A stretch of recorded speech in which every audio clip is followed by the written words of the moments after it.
Rádio Cenáculo Web FM 93,9, programa falando sobre missões e evangelismo de rua.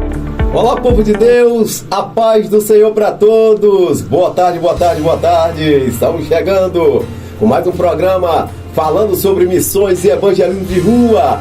Eu aqui, Diácono Mauro, apresentador das tardes de terça-feira, e comigo, Apóstolo Vanilson Santos. A paz de Jesus, povo de Deus, a paz de Jesus, amados em Cristo Jesus. Mais uma tarde maravilhosa, mais uma terça-feira profética com um programa maravilhoso. Esse programa está sempre aqui para nos trazermos uma palavra de direção acerca de evangelismo de rua e de missões. Deus abençoe, Diácono Mauro, é sempre onde está a presença do Senhor. Nas tardes de terça-feira. Deus abençoe os ouvintes, fica aí, porque aqui tem palavra de Deus. Glória a Deus, é isso aí, apóstolo. Você está preparado para hoje, apóstolo? Fala para nós aí. Estou preparado, tá aqui, ó. Isso aí. Escudo na mão, no nome de Jesus, vamos com tudo, glória. É isso aí, ó. O tema é forte, viu, apóstolo? O tema, a responsabilidade da igreja com os missionários. O programa, como é voltado aí para missões e evangelismo de rua, nós estaremos tocando mais uma vez aí em um tema que vai muito chamar a nossa atenção nessa tarde de terça-feira. É um tema aí muito forte, a habilidade da igreja.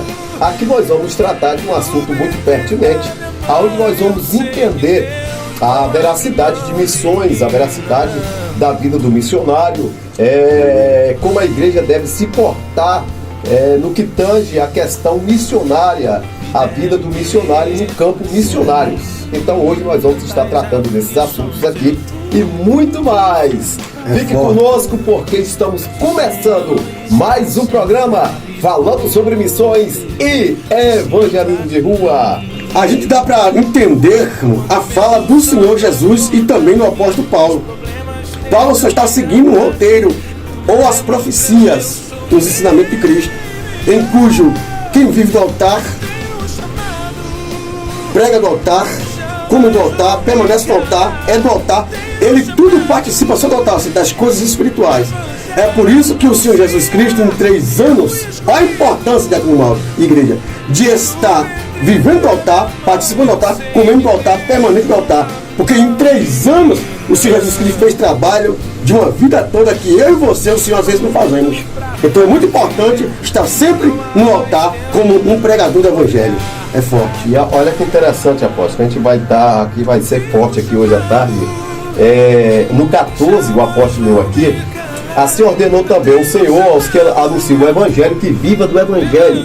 Né? Ordenou o Senhor. Uma ordem. Se Deus falou, está falado. Se Deus ordenou, está ordenado. Se Deus ortogou, está ortogado. E pronto, acabou. Ninguém pode contestar naquilo que Deus falou, que Deus ordenou.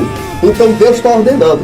Aquele que prega o Evangelho, que viva do Evangelho. Forte. Então a gente vai entrar aqui no primeiro tópico, né? Já para a gente começar aqui, já esquentar a turbina. No primeiro tópico, a igreja e o sistema de apoio aos missionários. A igreja, né? E o sistema de apoio aos missionários. Aonde a igreja entra em tudo isso? Como a igreja deve se portar diante de todo esse contexto missionário? Vamos lá. A responsabilidade da igreja. O sistema de apoio missionário é uma responsabilidade básica e contínua das igrejas em todo lugar. Nesse sentido, certos princípios devem permanecer claros a respeito do sistema de apoio aos missionários. Observe bem.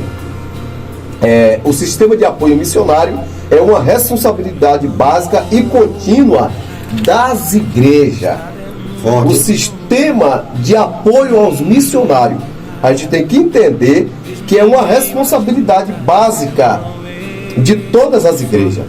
A igreja ela tem que arcar com essa responsabilidade de apoiar, de ajudar o missionário no campo missionário.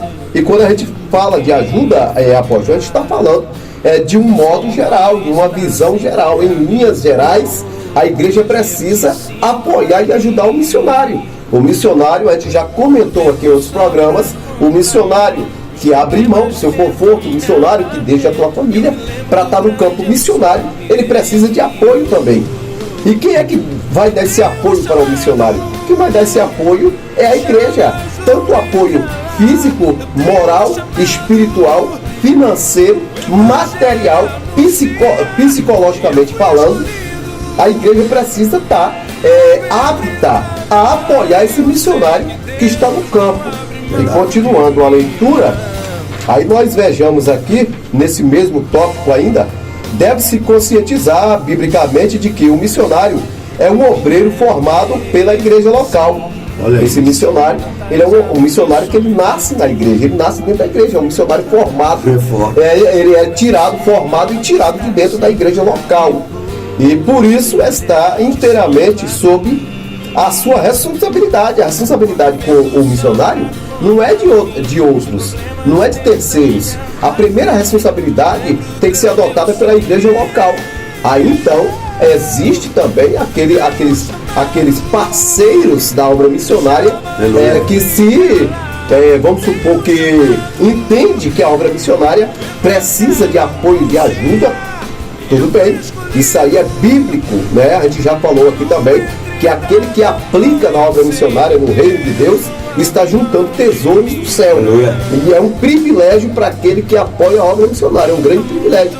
Mas nós temos que entender que esse contexto aqui que nós estamos tratando nessa tarde é um contexto diferenciado agora, de que a responsabilidade de apoiar o missionário é a igreja local, porque o missionário, ele nasce da igreja local, ele cresce na igreja local, ele sai da igreja local para uma obra missionária, ele é formado na igreja local.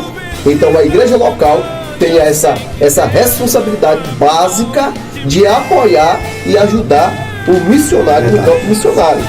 Continuando a leitura, ele é um obreiro orientado pelo pastor da igreja e é enviado para fazer a obra missionária conforme a visão que o Espírito Santo concede à igreja. Em contrapartida, é dever do missionário prestar relatórios periódicos sobre o desenvolvimento da obra no campo. Todo o sistema de apoio ao missionário deve permitir que os missionários usem o máximo de seu tempo e energia no trabalho de missões. Então, apóstolo, a gente vê aí que, contrapartida, a igreja local ela tem a obrigação de apoiar o missionário no campo missionário, mas também o missionário tem que entender que ele precisa passar relatórios para a igreja. Ele saiu, um exemplo, ele saiu em uma viagem 10, 15, 20 dias ou ficou 30 dias lá em uma obra missionária. Quando ele retorna para a sua cidade, quando ele retorna para a sua igreja, ele precisa prestar um relatório para a sua igreja, para o pastor local. Verdade. Ele precisa prestar um relatório. E isso é muito importante, porque a igreja precisa saber das novidades do que aconteceu no campo missionário. E isso aí só pode ser passado através do missionário, apóstolo, que estava no campo.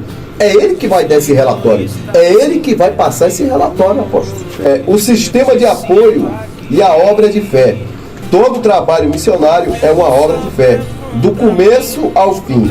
Então, qualquer que seja o sistema de apoio, os missionários devem confiar em Deus e depender da fidelidade do seu povo. Sem fé, oração e sacrifício, a obra missionária falhará. Assim, tanto os missionários quanto os que sustentam devem ser pessoas de fé. Olha isso. Você vê que o apóstolo Paulo, ele está usando a própria lei mosaica para trazer esse ensinamento acerca do missionário de campo, do evangelista de campo. Agora, Diácono Mauro, você estava falando aqui e eu estava fazendo aqui análise. O missionário enviado, ele é responsável sim por todo o relatório que ele entrega ao seu liderado, ao seu líder, melhor dizendo, quem te lidera, o seu pastor. Mesmo assim, o pastor tem também tem que ter a coerência, a percepção de manter a sustentabilidade daquele missionário. Sim. Porque aquele missionário é trazendo recursos espirituais para dentro daquela instituição que é almas, que é vida, em cuja ele vai fazer isto. Ele não vai só levar também almas a Jesus, ele vai trazer prestígio àquela denominação, claro. Crescimento àquela instituição. vidas para Ipanema, que também amanhã vai ser também um missionário, um evangelista. Então, tanto o missionário, ele traz o relatório de tudo que acontece no campo missionário ao seu pastor, direções que ele pede ao pastor, experiências que o pastor já teve, porque certamente quase todo pastor foi um missionário antes, né? A maioria, no caso, foi forjado no fogo. Então, o pastor também tem que ter a coerência de entender que aquele missionário está ali numa batalha, numa guerra, e esse pastor deve dar ele a sustentabilidade, como você falou aqui, na leitura, no psicológico dele, prestar atenção como ele se comporta, e direcionar a ele a forma de falar, de verbalizar, de orar, ensinar os dons, aquele rapaz, como ele pode usar os dons que ele ali recebeu do Espírito Santo, como ele deve fazer, e não deixar o missionário, por mais que jejue, consagra, que tenha a sua vida com Deus espiritual, não deixar o missionário ser um pão. Porque aonde o missionário chegar, já basta que muitas vezes ele pode passar sem teto. Agora, sem um teto e sem um pão, fica muito complicado para o missionário ele ter resistência para que ele possa lidar com espíritos imundos. Porque, Diácono Mauro, muitas vezes o missionário vai lidar não só com pessoas físicas, mas diretamente, quase sempre com demônios, com potestade, amparado pelo seu líder, e o líder também está sabendo do que está decorrendo no decorrer daquele caminhar do missionário. E aqui, querido, Moisés foi relatado por Paulo.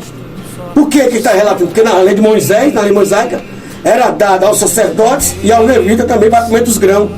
Dividia para o povo, mas os sacerdotes não deixavam de ter sua parte para comer. Os levitas não deixavam de ter sua parte para comer. Os profetas não deixavam de ter sua parte para se alimentar. E também, de certa forma, aqui, a demais parte era dada a órfãos e viúva. Tá aí, o sistema de apoio e a obra de fé. Então, a gente fez uma leitura aqui desse texto e a gente, só para explanar um pouco, quando se trata da questão de fé, ele está dizendo que todo o trabalho missionário é uma obra de fé, do começo ao fim. Então, a gente observa, a Bíblia diz, em um trecho da Bíblia, que sem fé é impossível agradar a Deus. Sem fé é impossível agradar a Deus. Então a gente entende aqui o quê? A gente entende que a gente precisa ter fé suficiente para que a gente venha estar em uma obra tão importante para a igreja como a obra missionária. Aleluia. E não só aquele que vai, que é enviado, precisa ter fé, mas também aqueles que ficam na retaguarda, em oração, orando, contribuindo, ajudando, precisa também ter muita fé. É interessante, apóstolo, eu queria só frisar aqui, eu tive em uma viagem missionária com uma determinada pessoa, e teve um ponto dessa pessoa que me chamou a atenção. Teve um ponto que me chamou a atenção, e ponto esse trata de fé. Me chamou a atenção porque eu vi, de fato, verdadeiramente, que era e é uma pessoa que tem muita fé quando se trata dessa questão de obra missionária. Porque você sair para uma obra de missão sem você ter um recurso próprio ali para sustentar aquela obra, você tem que ter fé. Sem recurso, e você sair para essa obra, você tem que ser uma pessoa de muita fé. É por isso que a Bíblia diz: sem fé é impossível agradar a Deus. Pronto. Aí agora tem outro trecho que diz: a fé sem a obra ela é morta. E a obra sem fé também é morta. Então tem que caminhar lado a lado. Fé e obra e fé, fé e obra. Tem que caminhar lado a lado. Você tem fé, então parte para a obra. Você tem fé, então maneje a palavra da verdade. Se você tem fé, leve a palavra aos cativos e oprimidos do diabo. Forte. O objetivo de missões. Observe. É bom lembrar de que o objetivo de missões é que Cristo seja conhecido e adorado em todo lugar. Eu quero só parar aqui rapidinho, abrir um parêntese, para que a gente entenda. Qual é o objetivo de missão? Você que é missionário, você que vai nos assistir, quem sabe você nunca se deparou diante dessa questão. O objetivo da missão é fazer com que Cristo seja reconhecido em todos os lugares. Aleluia. O objetivo maior o foco principal da missão. Não é que você seja conhecido, não. A gente tratou disso aqui com muita seriedade. O objetivo de missão não é que você seja reconhecido, não. É que Cristo seja reconhecido pelas nações e em todo lugar. Porque acontece aquela questão. O cara, ele sai para uma obra missionária, para uma obra de missão, e ele acha que o foco principal da missão ali é ele. Você está enganado. Nós já falamos sobre isso aqui, estamos voltando de novo, batendo na mesma tecla. A gente que faz missão, ou missionários de Deus, você precisa entender. O foco, o objetivo principal da missão é que Jesus seja reconhecido, seja conhecido em todas as nações e em todo lugar. Aqueles que fazem um trabalho missionário de maneira que honre a Cristo terão todas as suas necessidades supridas. É importante isso. Nós temos que ter fé o suficiente para entender que nós que fazemos a obra de missão, que fazemos o trabalho de missão, e aqui está afirmando na Bíblia, no livro de Atos, capítulo 2, versículo 42 a 46, está dizendo que todas as nossas necessidades serão supridas a partir do momento que eu tenho amor pela obra, que eu trabalhe pela obra, que eu faça pela obra. O texto principal, base, que nós lemos aqui, que o apóstolo acabou de ler, trata verdadeiramente disso aí. Aquele que vive do altar, come do altar. Aquele que vive do altar, come do altar. Aquele que prega o evangelho, vive do evangelho. Que vive do evangelho. Aquele que prega o evangelho, que vive do evangelho. Há pessoas que muitas das vezes escandalizam de uma fala como essa, em um contexto como esse, acaba escandalizando. Mas não é para escandalizar, é para entender que tem aqueles que Deus chamou para viver do altar, aqueles que Deus chamou para viver do evangelho. E quem sou eu e você para contrapor a isso aí, para contestar a isso aí? Se Deus chamou, está chamado. Se Deus escolheu, está escolhido. Isso é uma realidade, apóstolo.